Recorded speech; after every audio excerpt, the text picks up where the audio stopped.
সক্রিয় মৌসুমি বায়ুর প্রভাবে আজ সারা দেশে বৃষ্টির সম্ভাবনা। এর মধ্যে খুলনা, বরিশাল, চট্টগ্রাম ও সিলেটে হতে পারে ভারী থেকে অতি ভারী বৃষ্টি। বান্ডেল থাকলে প্রতি সেনমানিতে টাকা বাঁচবে। বিকাশ সেনমানি বান্ডেল কিনে জিতুন প্রতি লেনদেনে। এ অবস্থা আরও 4 থেকে 5 দিন অব্যাহত থাকার পূর্বাভাস দিয়েছে আবহাওয়া অধিদপ্তর।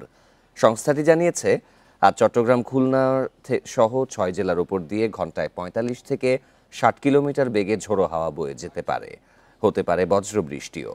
এসব এলাকার নদীবন্দরে 1 নম্বর সতর্ক সংকেত জারি রয়েছে। সারা দেশে আজ দিন ও রাতে তাপমাত্রা প্রায় অপরিবর্তিত থাকবে। শনিবার দেশের সর্বোচ্চ বৃষ্টি রেকর্ড করা হয় টেকনাফে 104 মিলিমিটার।